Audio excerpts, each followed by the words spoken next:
Shalom, selamat malam Bapak Ibu Saudara, Jemaat Mezbah Doa yang dikasihi Tuhan, dimanapun berada pada malam hari ini. Mari kita mau sama-sama satukan hati kita mau datang, kita mau menyembah Tuhan.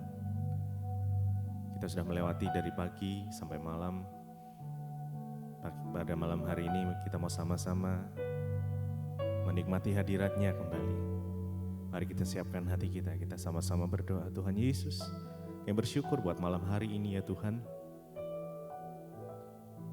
Buat tuntunan Tuhan, buat penyertaan Tuhan sepanjang hari ini. Sehingga malam hari ini kami boleh bisa bergabung kembali di dalam mezbah doa malam hari ini. Semuanya karena anugerah Tuhan. Jika kami masih ada sampai saat sekarang ini, semuanya karena kasih Tuhan atas setiap kami. Bapa, biarlah kami terus mau berjalan bersama dengan Engkau ya Tuhan. Dan Engkau menyertai kami selalu senantiasa. Tuhan menuntun langkah-langkah setiap kami, sehingga kami terus bisa berjalan di dalam jalan yang Tuhan sudah tetapkan atas setiap kami. Terima kasih Bapa, terima kasih. Kami siapkan hati kami, Kau yang kuduskan, sucikan kami, layakkan kami untuk kami datang menyembah Engkau Tuhan. Kami percaya hadirat-Mu memenuhi setiap kami dimanapun kami berada pada malam hari ini. Setiap hati yang haus, setiap jiwa yang haus akan dipuaskan karena hadirat-Mu ya Tuhan. Terima kasih Bapak, terima kasih. Ajarkan kami untuk kami terus selalu mengucap syukur di dalam segala hal. Di dalam segala kondisi kami mau mengucap syukur ya Tuhan. Terima kasih Tuhan, kami bersyukur. Kami bersyukur. Mari kita sama-sama sembah Tuhan. Naikkan pujian penyembahan-Mu, naikkan ucapan syukur-Mu, naikkan mazmur-Mu buat Tuhan. Terima kasih ya Tuhan, kami mau berjalan bersama dengan-Mu Tuhan. Engkau yang pimpin langkah kami, Yesus. Terima kasih Tuhan. Bila Engkau tak besertaku,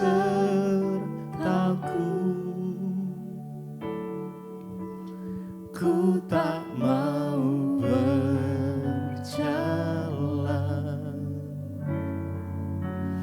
Ku perlu Tuhan, pimpin langkahku dengan kasih karunia-Mu.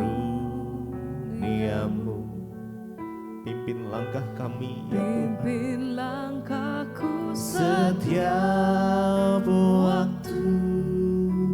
Kami berjalan di dalam jalan dalam Roh-Mu. Nyatakan Tuhan, nyatakan Tuhan kemuliaan-Mu, dan berjalanlah denganku. Bila Engkau tak besertaku, bila Engkau tak besertaku, kami tak mau berjalan ya Tuhan. Ku tak mau berjalan. Kami perlukan Engkau ya Tuhan. Tuhan, pimpin langkahku dengan kasih karunia-Mu. Biar Engkau yang memimpin kami ya Tuhan. Langkahku setiap waktu berjalan dalam Roh-Mu.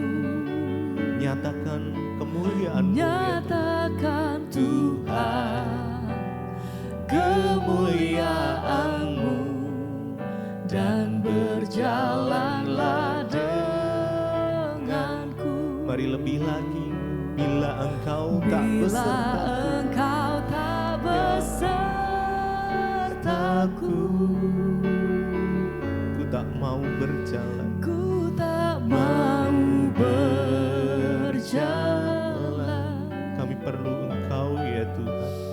Ku perlu Tuhan, memimpin langkah kami, pimpin langkahku dengan kasih karunia-Mu. Biar Tuhan yang memimpin langkah kami, Pimpin langkahku setiap waktu, berjalan di dalam kebenaran, berjalan dalam Roh-Mu. nyatakan Tuhan, Nyatakan Tuhan kemuliaan-Mu, dan berjalanlah dengan dan kami, berjalanlah denganku. Bila Engkau tak besertaku, ya Tuhan, ku tak mau berjalan. Kami perlu Engkau ya Tuhan, Ku perlu Tuhan, yang memimpin langkah-langkah, pimpin langkahku Dengan dengan kasih-Mu, kasih karunia-Mu. mari naikkan dengan segenap hatimu. Pimpin Biar langkahku Tuhan setiap waktu, Amin. berjalan dalam Roh-Mu. Biar Tuhan Nyatakan Tuhan kemuliaan-Mu, dan berjalanlah denganku.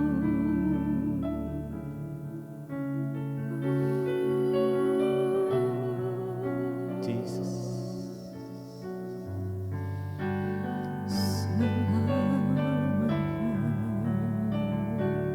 Biar Tuhan berjalan bersama dengan kita. Engkau yang Biar Tuhan menyertai kita di dalam segala kondisi. tangan-Mu Percayalah rencana-rencana Tuhan melebihi rencana kita. Mungkin terkadang kita berpikir, kenapa kondisiku sekarang, saat ini, begini. Tapi percayalah, ada maksud Tuhan di dalam setiap rencana-rencananya. Percaya rencana-Mu yang paling indah Tuhan atas setiap kami. Terima kasih, terima kasih, terima kasih Tuhan. Terima kasih. Mari bersyukur, bersyukur. Mungkin malam hari ini kau mempunyai doa yang belum dijawab sama Tuhan, tetap bersyukur. Dijawab atau tidak dijawab, kita akan tetap menyembah Tuhan. Mari kita belajar sama-sama. Terima kasih Yesus, terima kasih Tuhan. Yes. Ya. Rasakan hadiratnya mengalir, nikmati hadiratnya. Biar hadirat Tuhan memberikan kekuatan yang baru. Terima kasih Tuhan. Terima kasih.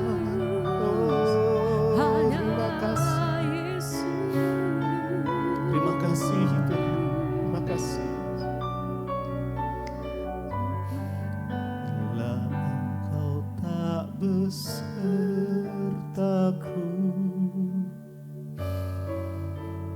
ku tak mau naikkan dengan segenap hati. jalan. Ku perlu Tuhan, Pimpin langkahku dengan kasih karunia-Mu. Tuhan, pimpin langkah setiap hamba, pimpin langkahku setiap waktu, berjalan dalam Roh-Mu ya Tuhan. berjalan dalam Roh-Mu nyatakan Tuhan kemuliaan-Mu, kemuliaan-Mu, berjalanlah denganku bila engkau tak besertaku. Oh, ku tak mau berjalan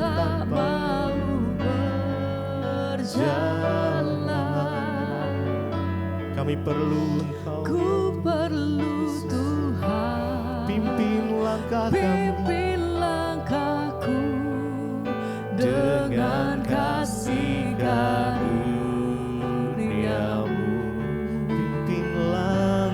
Pimpin langkahku setiap waktu berjalan dalam roh-Mu. Nyatakan ya Tuhan, nyatakan Tuhan kemuliaan-Mu dan berjalanlah denganku.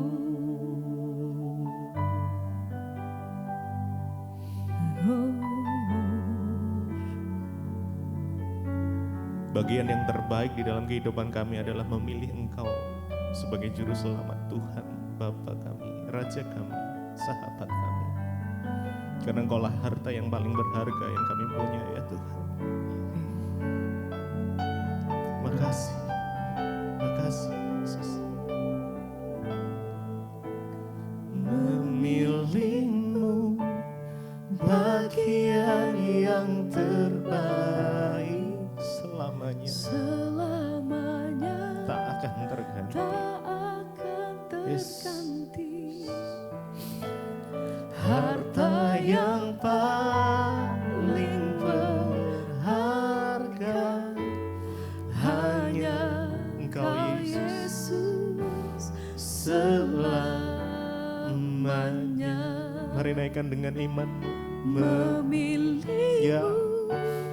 bagian yang terbaik. Biar ini menjadi deklarasi iman kami. Selamanya tak akan terganti. Harta yang paling berharga hanya Engkau Yesus, Engkau Yesus selamanya. Memilih-Mu bagian yang terbaik selamanya tak akan terganti. Harta yang paling berharga hanya Kau Yesus selamanya. Mari lebih lagi nyatakan, memilih-Mu bagian yang terbaik selamanya tak tergantikan, tak akan terganti. Harta yang paling berharga hanya Kau Yesus selamanya.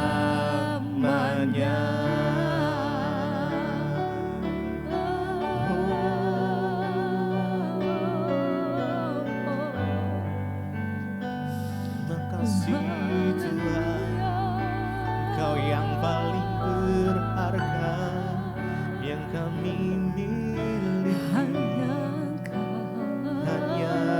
Yesus, hanya Engkau. Memilih-Mu bagian yang terbaik selamanya tak akan terganti. Harta yang paling berharga hanya Kau Yesus selamanya. Sekali lagi, memilih-Mu ya Tuhan adalah bagian yang terbaik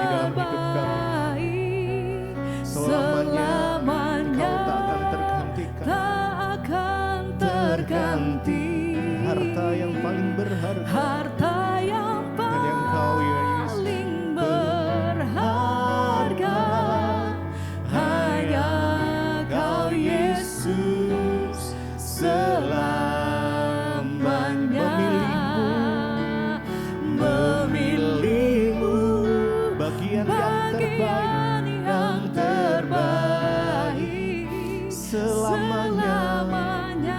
Engkau takkan terganti, Tak akan terganti.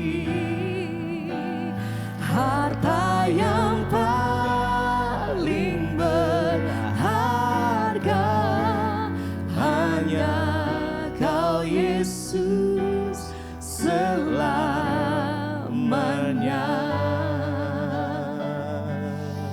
Oh, kami bersyukur Tuhan.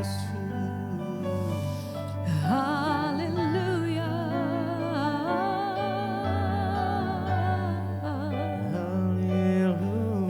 Engkau menyediakan apa yang terbaik bagi hidup kami sampai hari ini Tuhan. Amin.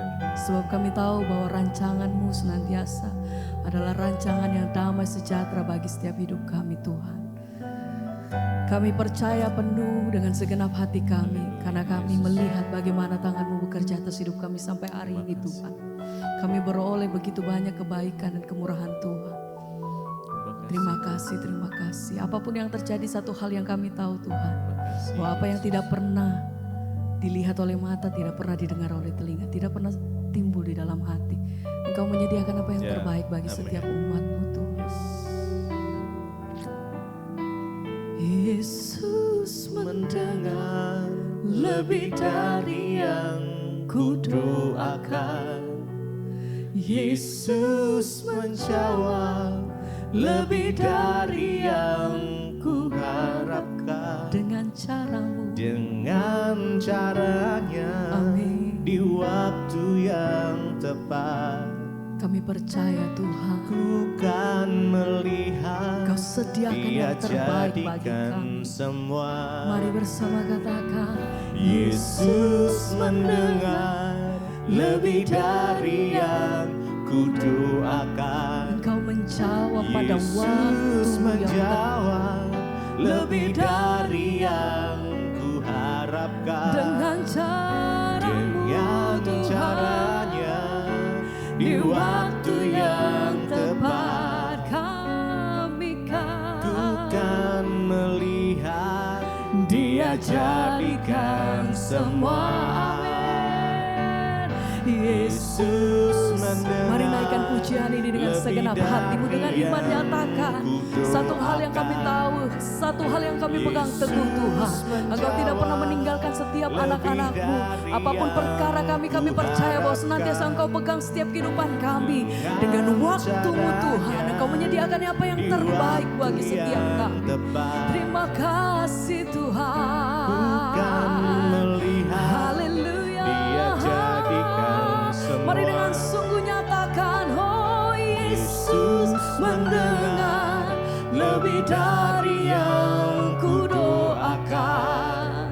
Yesus menjawab lebih dari yang kuharapkan. Dengan caranya, di waktu yang tepat, Bukan amin. melihat Dia jadikan semua.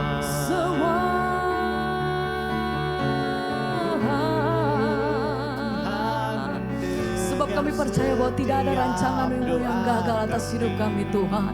Engkau yang memulainya, Engkau yang mengakhirinya Tuhan. Satu hal yang kami percaya Tuhan, bahwa segala sesuatunya Engkau jadikan sempurna. Pertolongan-Mu selalu ada bagi kami Tuhan. Bahkan mujizat-Mu belum tidak pernah berhenti atas setiap hidup kami. Terima kasih Tuhan. Haleluya. Ini iman kami, ini setiap pernyataan kami Bapa. Yesus mendengar lebih dari yang kudoakan. Yesus menjawab lebih dari yang kuharapkan. Dengan Caranya, di caramu waktu yang tepat, Tuhan, ku kan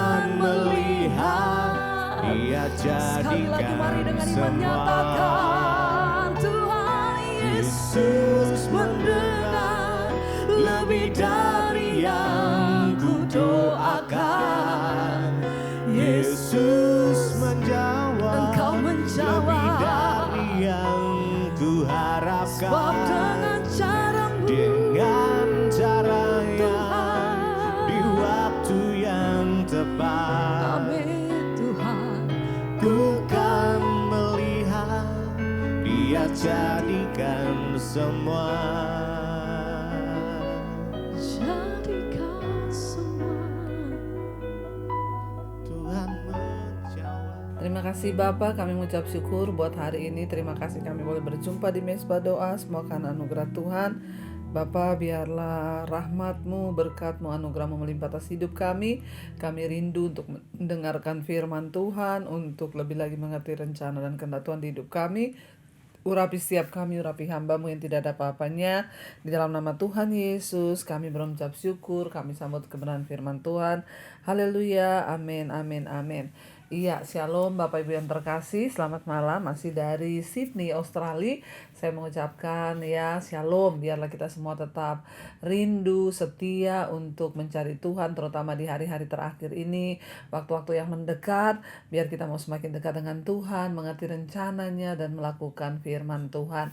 Baik, sebelum kita melanjutkan bacaan firman Tuhan, saya ingin bacakan kesaksian yang sudah masuk, ya, dan saya percaya kesaksian akan membangun iman kita. Shalom Ibu Debbie, saya mau bersaksi atas kebaikan Tuhan dalam hidup saya. Jadi ceritanya saya ini ya mengalami sakit dan selama 1 bulan penuh saya tidak datang bulan atau menstruasi.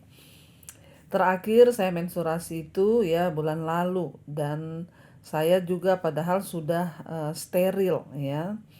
Jadi tidak mungkin hamil. Saya sampai berpikir apa saya hamil, tapi tidak mungkin karena saya sudah steril. Ya, sampai akhirnya saya cari-cari di Google ya tentang steril. Bahkan saya membeli alat tes kehamilan ya apakah saya hamil. Tapi ketika saya beli ternyata hasilnya 2 kali negatif.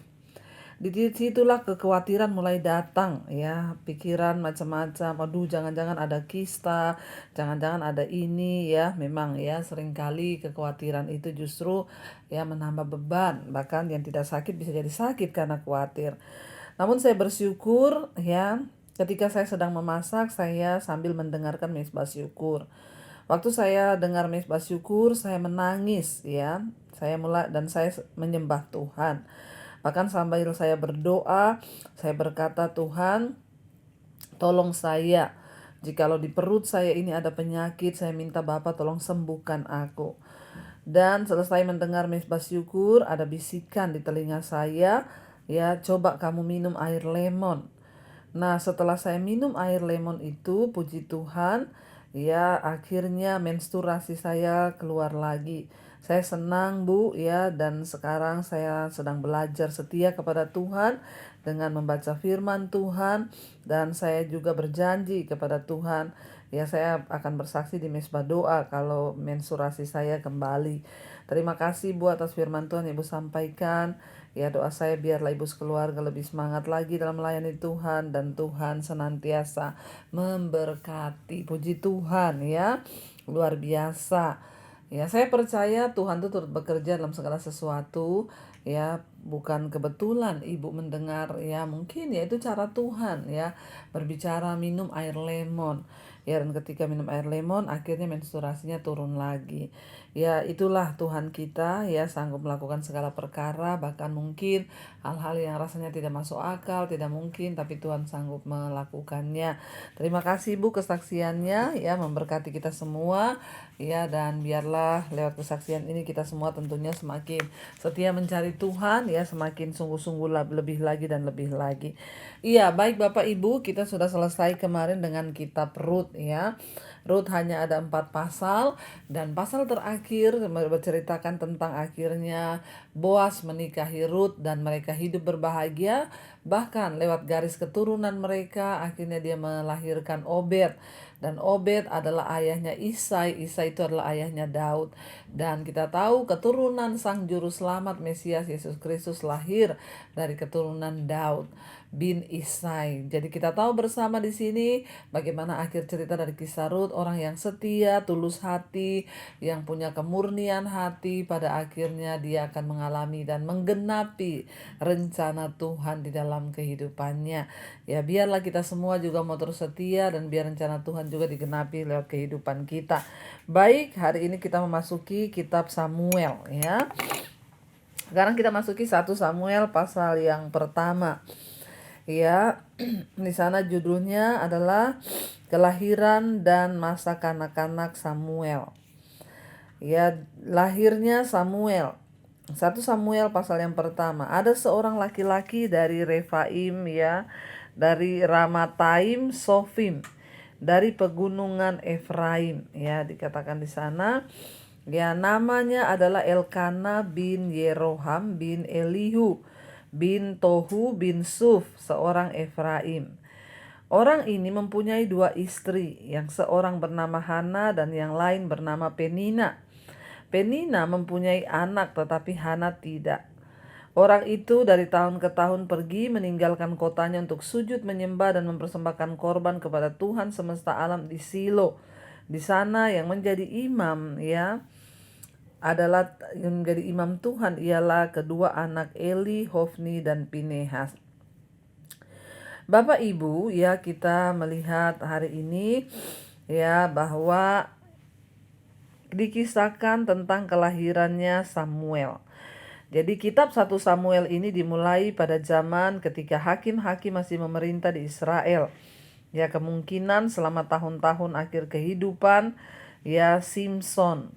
Samuel ini adalah hakim terakhir dari Israel, ya, dan dia juga adalah imam serta nabi pertama yang melayani selama masa pemerintahan seorang raja.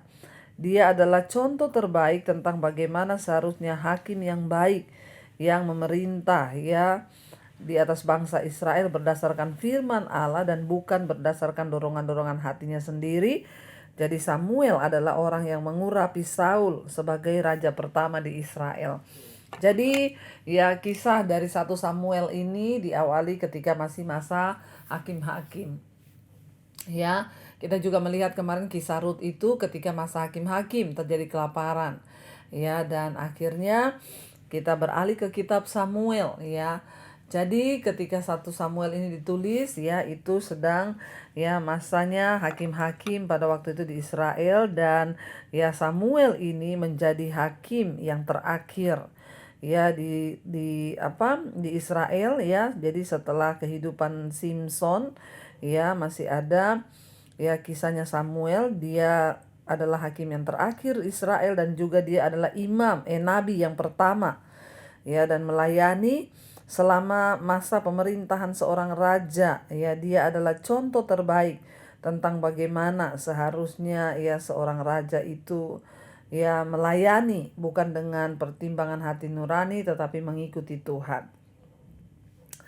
Walaupun banyak pemimpin, ya, besar, ya, di perjanjian lama, ya, seperti Abraham, Yakub dan juga Daud, ya.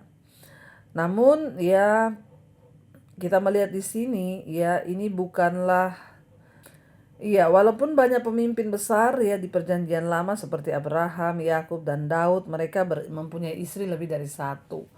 Ya, tetapi ini bukanlah menjadi satu apa yang diharuskan oleh Allah, ya. Dan kita melihat di sini, ya, jadi di dalam kejadian ini, ya, dikatakan bahwa dalam perkawinan 2 orang itu menjadi satu daging.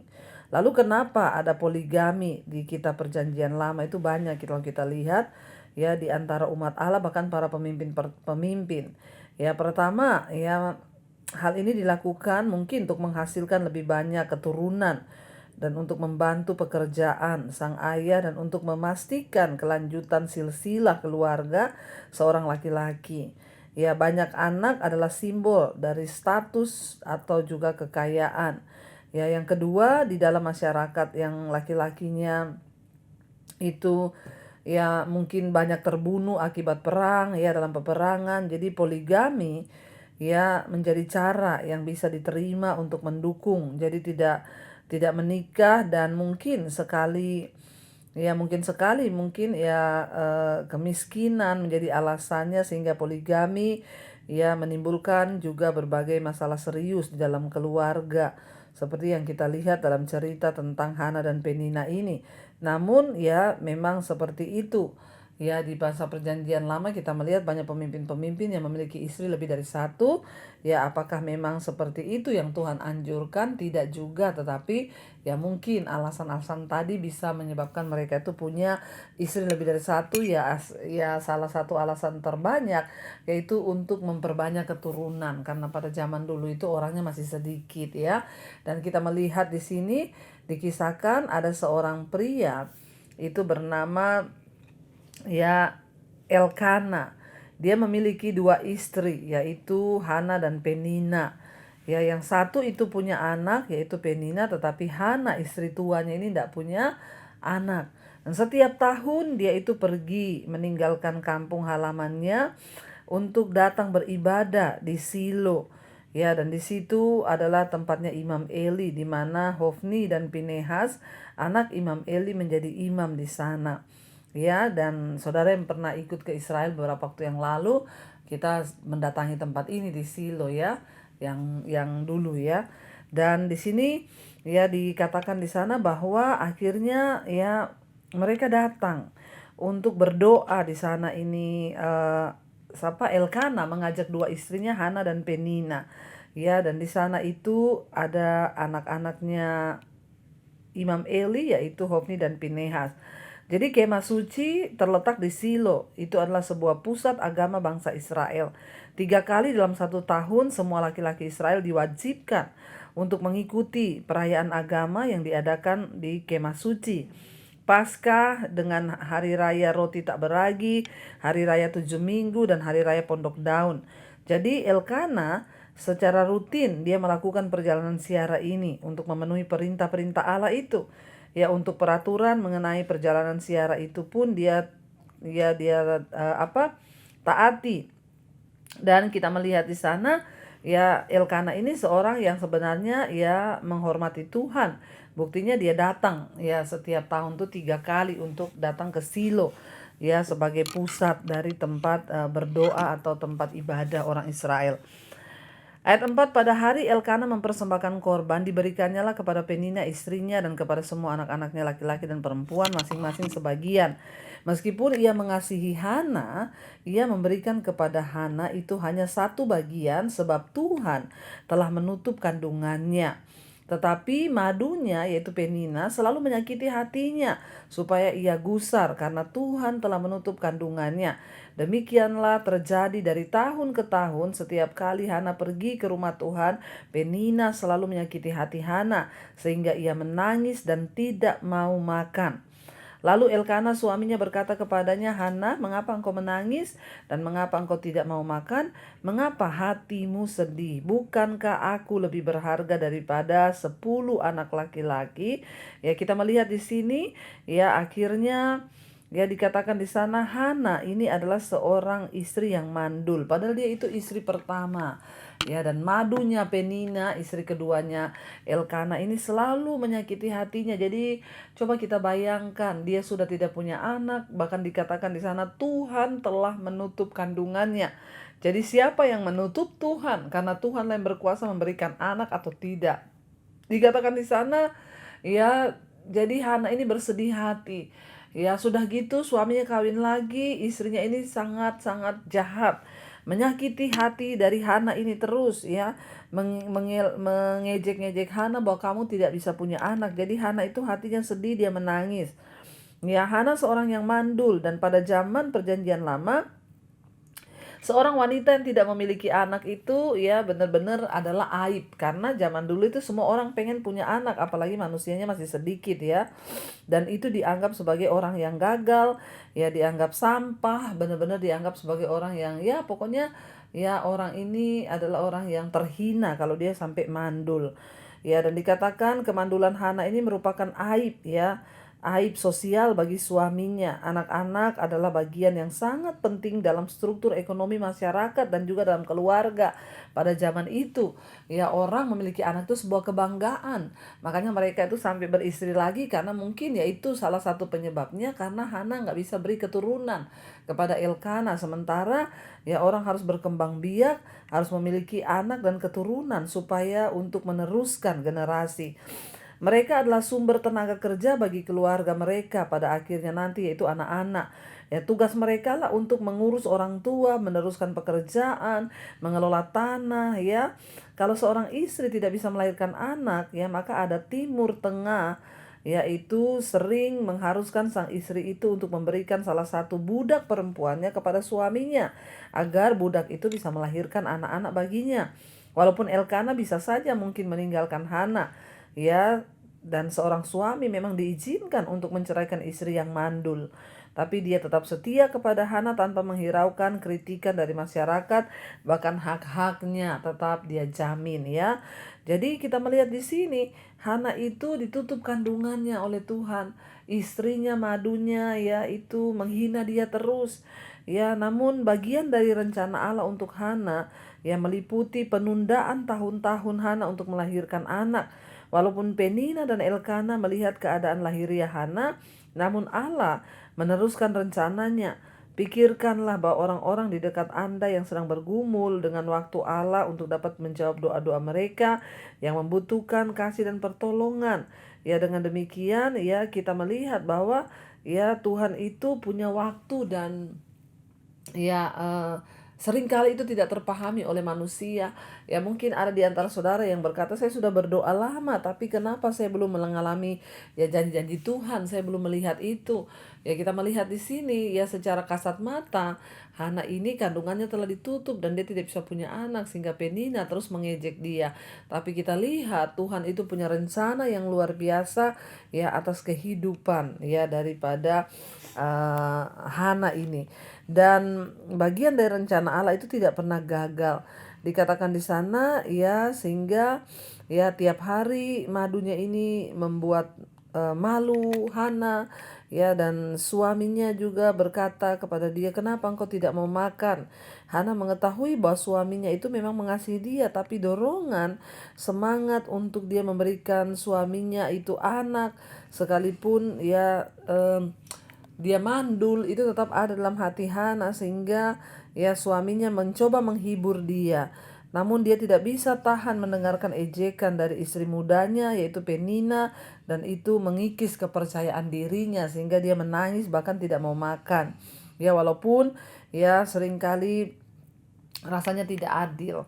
Ya kita mendapat kritikan atau apa ya, kita sakit hati, kita kecewa, mungkin itu wajar. Tapi kalau sampai nangis terus dan tidak mau makan itu juga ya tidak boleh. Tapi Hana ya melakukan itu, dia nggak mau makan. Lalu suaminya bertanya, kenapa engkau tidak mau makan? Bukankah aku ini lebih berharga daripada 10 anak laki-laki? Ya, dan kita lihat di sana, dan akhirnya pada satu kali setelah mereka habis makan dan minum di Silo, berdirilah Hana sedang Imam Eli duduk di kursi. Ya, dikatakan di sana, ya Imam Eli duduk di kursi. Dan akhirnya Hana ya dia ketika mereka sudah habis makan, dikatakan Hana yaitu akhirnya dia berdiri di sana dan dekat tiang pintu bait suci Tuhan, dan dengan hati pedih ia berdoa kepada Tuhan sambil menangis terseduh-seduh. Ya ketika itu bernasarlah ia, dia bilang ayat 11 katanya, Tuhan semesta alam, jika sungguh-sungguh engkau memperhatikan sengsara hambamu ini dan mengingat kepadaku dan tidak melupakan hambamu ini tetapi memberikan kepada hambamu ini seorang anak laki-laki, maka aku akan memberikan dia kepada Tuhan untuk seumur hidupnya dan pisau cukur tidak akan menyentuh kepalanya. Ya kita lihat Bapak Ibu ya ketika Hana berdoa memohon kepada Tuhan untuk memberikan dia anak atau keturunan, dia berdoa sambil disertai dengan nasar ya. Dia berkata, Tuhan kalau engkau memberikan dan menjawab doaku, memberikan aku seorang anak, maka aku bernasar anak itu akan kuserahkan bagimu menjadi milikmu dan pisau cukur tidak akan menyentuh kepalanya. Ya kita melihat Bapak Ibu seringkali ya nasar itu akan menjadi janji kepada Allah yang mungkin akan ya lebih membuat doa-doa kita itu cepat dijawab. Tapi hati-hati kalau bernasar, sebab nasar yang tidak ditepati itu akan menjadi dosa. Tetapi kalau kita bernasar maka kita harus menepatinya. Hana meminta sesuatu untuk kehendak Tuhan. Hana meminta sesuatu bukan untuk dirinya, tapi dia minta anak dan dia bilang anak itu akan dia persembahkan menjadi milik Tuhan. Ya dan itulah yang menyebabkan ya akhirnya ya Tuhan mendengarkan doanya. Ya mungkin hari ini Bapak Ibu sedang bergumul, sedang berdoa meminta sesuatu kepada Tuhan, memohon sesuatu kepada Tuhan. Ya enggak apa-apa kalau Bapak Ibu mau sertai dengan nasar, ya tapi jangan bernasar lalu tidak ditepati. Itu bahaya. Dulu ada orang datang kepada saya, Bu doain saya ini lagi ada proyek, saya lagi tender supaya memenangkan satu proyek. Lalu dia bernasar, dia bilang, Bu saya bernasar ya kalau sampai menang proyek itu, maka saya bernasar 50% dari keuntungannya saya akan kasih ke ibu untuk pelayanan. Ketika dia berkata begitu, saya langsung ngomong, jangan seperti itu Pak, Bapak tidak boleh bernasar begitu. Dipikir dulu, jangan sampai cepat-cepat bernasar lalu tidak ditepati. Dan benar saja terjadi Bapak Ibu, akhirnya tender itu dia menangkan. Tapi ya seperti yang saya bilang, bahkan 1 sen pun dia tidak memberi. Dan apa yang terjadi, ya orang itu akhirnya sakit-sakitan. Bahkan uang yang dia terima juga tidak berkecukupan untuk kehidupan keluarganya. Ya itu dia, makanya saya bilang jangan buru-buru bernasar kalau pada akhirnya engkau tidak mampu menepatinya. Tetapi Hana, dia bernasar, dia bilang, Tuhan aku akan memberi anak itu bagi Tuhan, dan biarlah anak itu mempermuliakan nama Tuhan. Dan apa yang terjadi kita akan lanjutkan besok ya, dan kita akan tundukkan kepala dan kita akan berdoa. Terima kasih Bapak, kami bersyukur buat malam ini kalau kami boleh mendengarkan firman Tuhan bahwa tidak ada perkara yang mustahil bagi Tuhan. Engkau sanggup melakukan dan Engkau sanggup menjawab seluruh doa-doa kami ketika kami sungguh-sungguh berharap dan percaya kepada Tuhan. Hamba berdoa Tuhan bagi setiap umat-Mu, jemaat-Mu, mesbah doa dalam setiap pergumulan mereka apapun itu, biarlah mereka setia dan sungguh-sungguh meminta sesuai yang menurut kehendak Tuhan. Kami belajar malam ini, biarlah kehendak Tuhan saja yang jadi atas hidup kami, seperti Hana meminta sesuatu untuk melakukannya bagi kehendak Tuhan. Terima kasih Bapa, Engkau lepaskan yang terikat, sembuhkan yang sakit. Biarlah Bapa, hidup kami sungguh-sungguh melekat kepada Tuhan hari-hari ini. Yang bermasalah dalam keuangan, Tuhan turut bekerja. Yang terlilit hutang piutang, Tuhan melepaskan. Kami percaya tidak ada perkara yang mustahil bagi Tuhan ketika kami bertobat. Engkau melancarkan setiap mereka yang ada dalam pergumulan yang berat, pemulihan rumah tangga, Tuhan turut bekerja. Terima kasih Bapa, yang rindu mencari pekerjaan, Tuhan berikan juga yang terbaik. Kami berdoa menyerahkan seluruh hidup kami dalam tangan Tuhan. Yang rindu punya keturunan, Tuhan bukakan kandungan yang tertutup di dalam nama Tuhan Yesus Kristus. Bahkan Engkau juga Bapa yang terus menyertai anak-anak-Mu, sembuhkan semua yang sakit, biarlah nama Tuhan dipuji dan dipermuliakan. Berkati bangsa dan negara kami Indonesia dari Sabang sampai Merauke, lawatan Tuhan terjadi, hujan pertobatan tercurah atas Indonesia, orang berbalik kembali kepada Tuhan, bertobat, menyerahkan hidup mereka bagi Engkau ya Bapa. Berkati juga semua bangsa-bangsa di 5 benua, Asia, Afrika, Amerika, Eropa, Australia. Tuhan lawat dan jamah, terutama hamba sedang berada di benua Australia. Hujan pertobatan boleh terjadi di tempat ini, orang berbalik kepada Tuhan, menyerahkan hidup mereka. Terima kasih Bapa, roh jiwa dan tubuh kami serahkan ke dalam tangan Tuhan. Karena itu mari Bapak Ibu buka hati dan tangan-Mu, terimalah berkat dari Allah Bapa, cinta kasih dari Tuhan Yesus Kristus, biarlah turun atas hidup kita semua, bahkan penyertaan Allah Roh Kudus melimpah atas hidup kita mulai hari ini bahkan sampai kali yang kedua Tuhan Yesus datang menjemput kita. Nama kita semua tercatat di dalam kitab kehidupan. Dalam nama Tuhan Yesus, yang percaya diberkati Tuhan, katakan bersama, amin, amin, amin. Tuhan Yesus memberkati, shalom dan Immanuel. Dari Sydney, Australia saya mengucapkan God bless you.